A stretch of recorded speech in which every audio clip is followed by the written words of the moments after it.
Bonjour tout le monde. Dans cette vidéo, nous allons parler des crypto-monnaies. Avant tout, je vais présenter notre groupe qui est composé de Solofo, Fares et moi, Ibrahima Diallo. Donc, du coup, le sujet, c'est les crypto-monnaies. Dans cette slide, vous voyez le plan de cette présentation. Nous allons parler des crypto-monnaies et de la blockchain. Ensuite, nous allons présenter deux fonctions de hashage SHA-256 et Whirlpool. Et avant de terminer, nous allons faire une petite démonstration de notre code. Donc, il faut savoir, depuis plusieurs années, il y a une idée d'une monnaie universelle qui existe, c'est-à-dire une monnaie qui permet d'acheter des biens et services partout dans le monde avec la même monnaie. Mais un premier prototype de cette monnaie n'est apparu qu'en 2008 avec le Bitcoin, qui est une crypto-monnaie. Par définition, une crypto-monnaie est une monnaie électronique émise de pair en pair. Elle est caractérisée notamment par une absence de support physique, c'est-à-dire elle n'est pas sous forme de billets ou de pièces ou de carte bancaire, c'est une monnaie virtuelle. Et également, elle est gérée par aucun organisme ou par aucun gouvernement. Elle n'a aucun intermédiaire en fait. De nos jours, on dénombre plus de 2400 crypto-monnaies qui ont tout le principe de la blockchain. Du coup, c'est quoi la blockchain? La blockchain, c'est une technologie qui permet de stocker et transmettre des informations. Elle est similaire un peu à une base de données, comme une base de données distribuée. Voilà où toutes les transactions sont enregistrées dans des blocs qui sont liés entre eux, qui forment une chaîne de blocs. L'image l'image à droite ici illustre cela. Nous avons ici des blocs qui sont chaînés à travers leur hash. Et voilà, chaque bloc est composé de quelques informations, notamment son identifiant, le hash, le nom, c'est les transactions. Et ça, c'est complètement transparent. Tous les utilisateurs du réseau peuvent voir les transactions. Et pour trouver un nouveau bloc, il faut passer par un processus de minage. Le minage, c'est un calcul qui consiste à résoudre une preuve de travail. Cela consiste à relier en fait, les blocs entre eux. Pour cela, il faut trouver le produit d'une fonction cryptographique. Donc, les mineurs, pour le travail, le processus de minage qu'ils font, ils sont rémunérés en crypto-monnaie. Voilà, à cause de la puissance de calcul que cela demande, il faut investir dans des supports électroniques, notamment il faut avoir des ordinateurs puissants pour faire ces calculs. Donc, nous allons vous présenter ici deux fonctions de hachage, le SHA-256 et le Whirlpool. Déjà, qu'est-ce qu'une fonction de hachage? Une fonction de hachage, c'est une fonction qui prend en entrée une chaîne de bits de longueur variable et qui nous donne en sortie une chaîne de caractères d'une longueur fixe. Typiquement ici, on a un exemple, en fait, on a un message qu'on a hashé avec la fonction de hachage SHA-256. Et voilà, il nous donne une empreinte de hachage. À partir de ce hash, il est impossible de retrouver le message de départ. Et voilà, quand on change aussi un seul bit dans ce message, ça change complètement le hash qui est généré. Voilà les propriétés des fonctions de hachage. Nous avons la compression et la facilité de calcul. Il faut que le calcul se passe très rapidement. Il ne faut pas que ça prenne aussi une éternité. Et il faut qu'elle soit résistante à la préimage. La préimage, c'est-à-dire à partir du hash, qu'il soit impossible de retrouver le message de départ. Il faut aussi qu'elle soit résistante à la seconde préimage, c'est-à-dire à partir d'un message. Il ne faudrait pas qu'on trouve un autre message qui est le même hash que lui.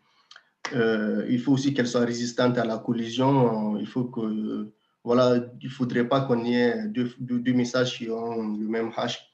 C'est-à-dire, donc, du coup, une fonction de hachage qui a ces propriétés-là peut être considérée comme une fonction de hachage qui est sûre. Donc, là, je vais parler de la fonction du hachage SHA-256 qui est la plus utilisée aujourd'hui. Notamment, elle est utilisée dans Bitcoin.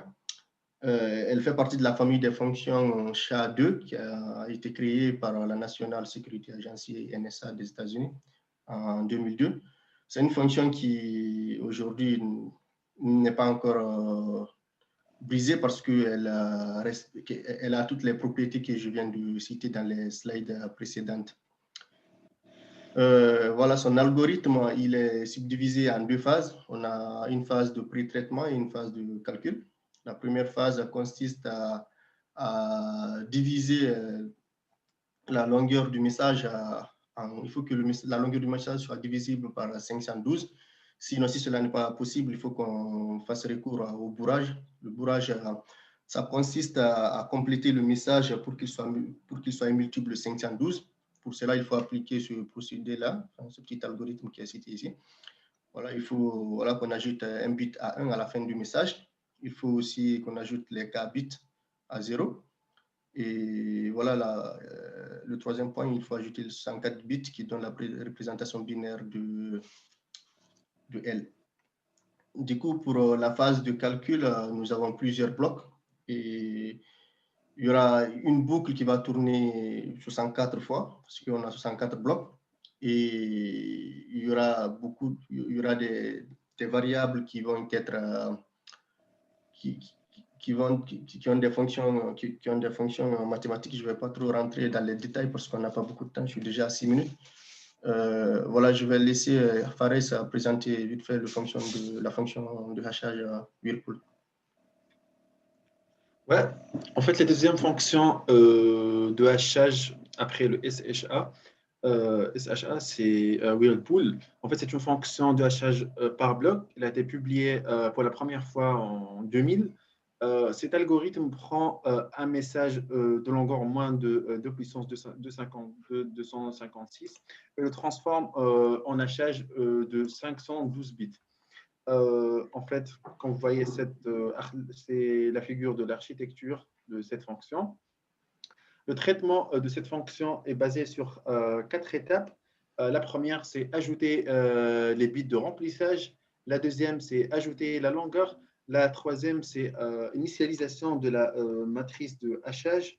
La quatrième, c'est traiter le message en bloc de 512 bits.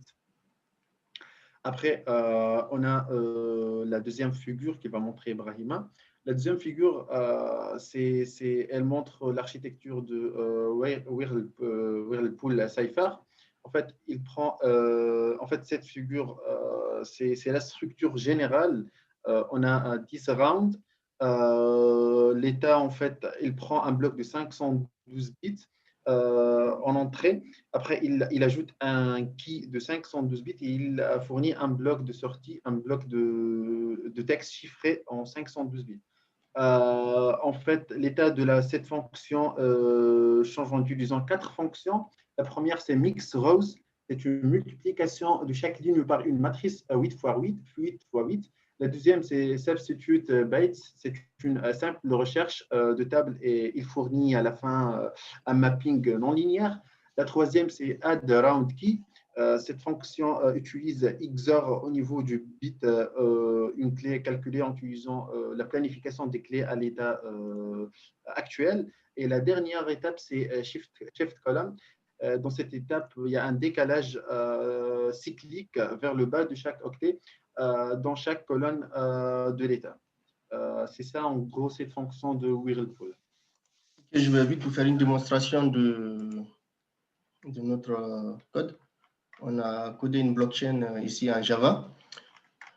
Et voilà, donc une bloc est composée de ces informations-là, un identifiant, un nonce, son hash, le hash du bloc précédent, le hash du bloc courant que l'on calcule ici avec la fonction calcul hash.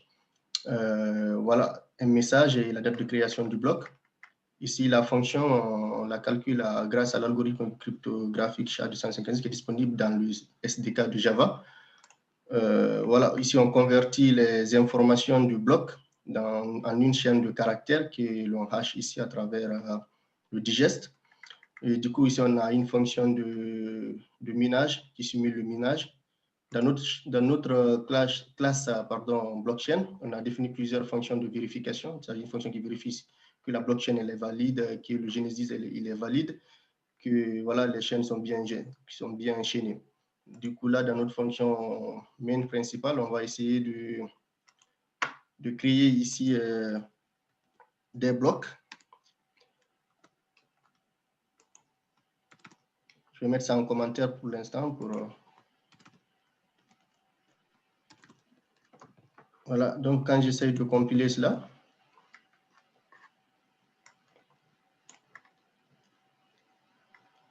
voilà, nous avons ici nos blocs. Les blocs qu'on a créés sont là. Voilà, on a le Genesis bloc. On a ici son hash qui est lié au hash du précédent ici, qui est le même, c'est-à-dire qu'ils sont liés. Voilà, on a la date de création du hash qui est là, tout de suite là. Et voilà. Donc, plus on rajoute de 0 ici, plus il prendra du temps à faire le minage. Si par exemple je le mets à 5, donc là, il va prendre normalement plus de temps. Vous voyez là, il est en train de chercher parce que on l'a dit, on l'a donné une difficulté de 5. Voilà, vous voyez qu'il a pris au moins 20 minutes, enfin 20 secondes avant d'exécuter. Là, on est déjà à 11 minutes, je ne pourrais pas tout vous montrer. Donc, voilà, je vais conclure ici. Il faut savoir que les blockchains sont c'est une monnaie électronique. C'est une monnaie qui n'est régulée par aucun organisme. Donc, voilà, il utilise le principe de la blockchain. Et voilà, c'est à travers le SHA 256 permet de sécuriser la blockchain et empêche à ce qu'elle soit brisée. Voilà, je vous remercie de votre attention.